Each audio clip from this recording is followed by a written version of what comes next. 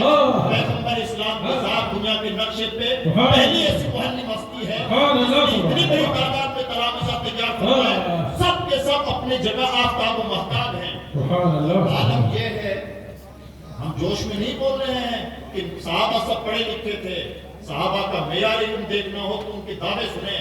حضرت فاروق اعظم رضی اللہ تعالیٰ عنہ کا عام اعلان تھا، ترمذی شریف کی حدیث گواہ ہے، فرماتے ہیں لا یبی فی سوقنا الا من تفقہ فی الدین، ہمارے بازار میں شاپنگ کرنے کے لیے وہی آیا کرے جو مفتی ہو۔ حضرت عبداللہ ابن عباس فرماتے ہیں اگر میرے اونٹ کی نکیل بھی گم ہو جاتی ہے تو قرآن پاک سے تلاش کرتا ہوں۔ حضرت مولا کائنات کا عام اعلان تھا سالونی عما شئتم، لوگوں مجھ سے جو پوچھنا چاہتے ہو پوچھ لو۔ جن کے شاگردوں کا یہ عالم ہے، کوئی اندازہ لگا سکتا ہے کہ استاد کا معیار علم کیا رہا ہو؟ ایسی معلم ہستی جس نے پڑھایا تو ایسا پڑھایا کہ اسی کے پڑھائے ہوئے صرف یہ کہہ سکتے ہیں جو پوچھنا ہو پوچھ لو۔ انداز سے پیغمبر اسلام نے پڑھایا، اس انداز سے پیغمبر اسلام نے عقلمند بنایا۔ ہم سب نسبت کے اعتبار سے صدیقی ہوتے ہیں، صدیقی سلسلہ نقشبندیہ کے اعتبار سے آپ انداز کریں۔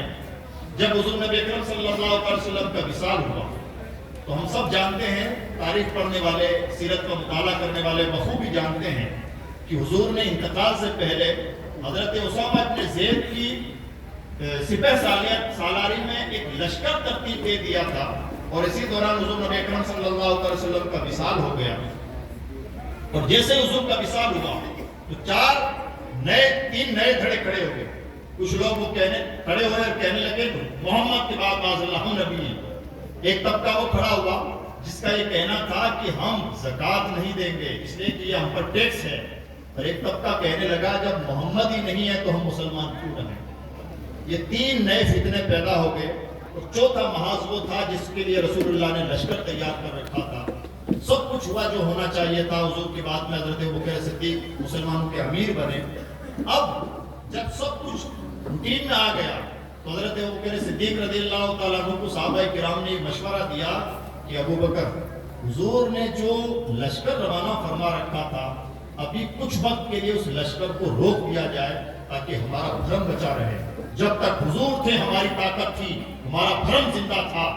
جب تک سرپرست زندہ رہتا ہے بھرم باقی رہتا ہے، اور جیسے ہی سرپرست رخصت ہوتا ہے سچی بات تو یہ ہے کہ ہوا نکل جاتی ہے۔ تو صحابہ کرام نے بھی کہا کہ حضور ہماری طاقت تھے، ہمارا بھرم باقی تھا، اب چھوٹا سا لشکر، اور اہل عرب کے حوصلے بڑھ چکے ہوں گے، اس لیے اس لشکر کو تھوڑے وقت کے لیے پوسٹ پون کر دیا جائے۔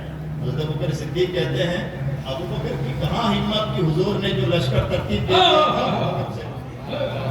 دوسرا مرحلہ یہ تھا، چلیے جب صحابہ نے منانے کی کوشش کی، ابوبکر صدیق نہیں مانے اور لشکر کو جو کا تو رکھا۔ اب سوال یہ پیدا ہوا کہ جنہوں نے نبوت کا اعلان کیا ان کا کیا کیا جائے؟ ابوبکر صدیق نے کہا کہ ان سے بھی لڑائی لڑی جائے گی۔ کہنے لگے لشکر تمہارے پاس ایک، لڑائیاں دو۔ کہنے لگے دو پہ اکتفا نہیں، بلکہ جنہوں نے اسلام چھوڑا ہے انہیں بھی کیفر کردار تک پہنچایا جائے گا، اور جنہوں نے نبوت کا دعویٰ کیا ہے ان سے بھی محاذ کی جائے گی۔ صحابہ حیران تھے کہ ایک چھوٹا سا لشکر وہ بھی ناکافی، اسے بھی روک لینا چاہیے تھا۔ اور آپ کی دیوانگی کا عالم یہ ہے کہ آپ اسی ایک لشکر کو 4 حصوں میں ڈیوائیڈ کرنے کی بات کر رہے ہیں۔ مدینہ کے بچوں کو اور عورتوں کو جنگل کے جانور نوچ ڈالیں گے۔ حضرت سیدنا صدیق اکبر کا جواب سنیں، فرماتے ہیں اگر مدینے کے بچوں کو جنگل کے جانور نوچ ڈالیں تب بھی مجھے اس بات کی پرواہ نہیں۔ حضور نے جو لشکر روانہ کیا تھا وہ جو کا تو روانہ ہوگا۔ جنہوں نے نیا نبوت کا اعلان کیا ہم ان کے خلاف محاذ کھولیں گے۔ جنہوں نے زکوٰۃ دینے سے انکار کیا، حضور کے زمانے میں اگر کوئی اونٹ کی رسی بھی دیتا تھا اور مجھے نہیں دے گا تو میں اسے محاذ آرائی کروں گا۔ اور اسی طرح سے جنہوں جو اسلام سے پھر گئے ہیں انہیں بھی انجام تک پہنچایا جائے گا۔ صحابہ نے خوب سمجھایا، ابوبکر صدیق نہیں مانے اور چاروں طرف لشکر روانہ کیے۔ عقل تو یہ کہتی ہے کہ مسلمانوں کو نہایت پستہ ہو جانا چاہیے۔ محمد عربی کے غلاموں کی عقل تک کون پہنچے، اور جس نے سب سے زیادہ صحبتیں اٹھائی ہیں اس کی عقل تک کون پہنچے؟ ایمان عقل تو یہ کہتی تھی کہ ہمارا بھرم نہ کھل جائے۔ اچھی بات یہ ہوئی ہے کہ اسی ایک چیز نے کہ ان کے نبی کے چلے جانے کے باوجود بھی ان کی طاقت کا یہ عالم ہے کہ 4 محاذ پر ایک ساتھ کر رہے ہیں۔ جو اسلام ایک ملک کے عرب تک محدود تھا وہ 2.5 ملکوں تک پھیل گیا۔ کون اندازہ لگا سکتا ہے محمد عربی کے غلاموں کی حضور نے لوگوں کو علم بھی عطا فرمایا ہے، عقل بھی عطا فرمائی ہے، اور اہم ترین کام جس کے لیے پیغمبر اسلام تشریف لائے وہ وہی ہے جو یہ خانقاہیں کرتی ہیں۔ اور دنیا کے پاس عزیز دوستو، دنیا کے پاس کوئی پیمانہ نہیں ہے، کوئی معیار نہیں ہے، بلکہ دنیا یہاں تک پہنچ کے سوچ بھی نہیں سکتی کہ نگاہوں میں بھی اتنی تاثیر ہو سکتی ہے کہ نگاہیں دلوں کی کایا پلٹ ڈالیں۔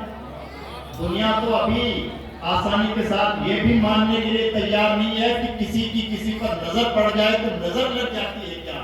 سائنس تو اس کا بھی انکار کرتی ہے، نظر لگ جائے سائنس اس کی بھی انکاری ہے۔ سائنس یہاں تک کا پہنچے گی کہ نظر پڑے اور دل بدل جائے۔ یہ کام صرف محمد عربی کے غلام کر سکتے ہیں۔ حضور نے یہ کام اس انداز سے کیا، یوزر کی ہی دلوں کی صفائی کرنا۔